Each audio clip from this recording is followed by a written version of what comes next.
Rencana Kepala Kepolisian Negara Republik Indonesia atau Kapolri Jenderal Listio Sigit Prabowo memberikan prioritas kepada para santri dan penghafal Al-Quran untuk menjadi anggota Polri dalam rekrutmen tahun ini mendapat kritik dari berbagai pihak.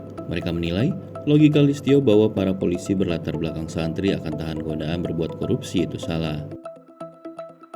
Kapolri mencetuskan rencana tersebut dalam sambutannya pada acara Musyawarah Nasional Nahdlatul Ulama Rabu 5 Februari 2025. Di hadapan para ulama, Listio menyampaikan keinginannya untuk para santri dan penghafal Al-Quran menjadi polisi karena dinilai memiliki keimanan yang kokoh sehingga bisa menahan godaan saat bertugas. Polri memang tengah membuka pendaftaran calon anggota hingga 6 Maret 2025. Merujuk pada laman resmi penerimaan Polri terdapat 4 jalur seleksi: Akademi Kepolisian, Sekolah Inspektur Polisi Sumber Sarjana, Bintara, dan Tamtama. Kapolri tak menjelaskan jalur mana dan berapa santri serta penghafal Al-Quran yang akan mereka terima tahun ini. Yang pasti, Listio menyatakan telah mengantongi anggota baru dari golongan tersebut. Pernyataan Listio Sigit Prabowo soal santri yang menjadi polisi bisa lebih tahan godaan terhadap perilaku korupsi mendapat kritik dari berbagai pihak. Satu diantaranya dosen sosiologi UGM AB Widianta. Menurut dia, sejauh ini tak ada korelasi antara tingkat religiositas dan perilaku koruptif.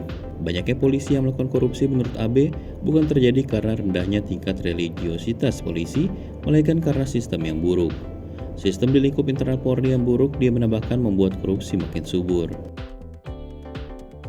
Menurut dia, untuk memberantas perilaku koruptif polisi, Kapolri seharusnya menggunakan cara berpikir yang rasional.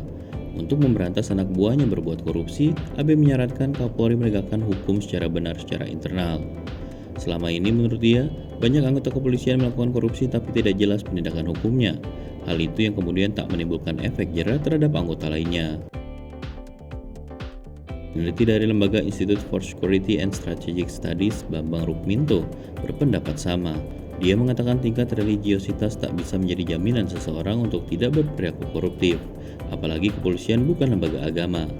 Menurut Bambang, pembenahan sistem di kepolisian lebih mendesak ketimbang mengurusi tingkat religiositas yang sifatnya personal. Kapolri menurut dia seharusnya memikirkan bagaimana membangun sistem penegakan hukum yang lebih baik. Kepolisian menurut dia butuh pembenahan secara menyeluruh. Pasalnya, problem yang terjadi sekarang berlangsung mulai dari proses rekrutmen yang rawan terjadi suap sampai tidak adanya sistem kontrol dan pengawasan yang ketat. Bambang menyatakan saat ini banyak polisi yang bekerja bukan lagi untuk menjadi abdi negara, melainkan sebagai alat membeli kewenangan negara yang kemudian digunakan untuk mengembalikan uang yang sudah terkuras pada saat mengikuti proses rekrutmen.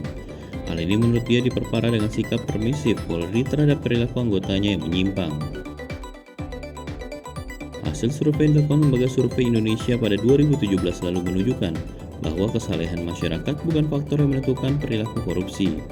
Direktur Eksekutif LSI pada saat itu, Puskrido Ambardi, mengatakan makna agama dan perilaku ritual yang dijalani hanya berhubungan signifikan dengan sikap responden terhadap korupsi, tapi tidak berkolerasi dengan perilaku korupsi. Bahkan LSI menyebutkan masyarakat adalah kelompok yang paling sering dimintai uang atau hadiah ketika berurusan dengan polisi dan pengadilan. Uang atau hadiah tersebut di luar dari biaya resmi pengurusan administrasi. Temuan ini sejalan dengan kecenderungan masyarakat memberikan gratifikasi. Dia mengatakan probabilitas melakukan gratifikasi juga paling besar terjadi ketika responden berurusan dengan anggota Polri.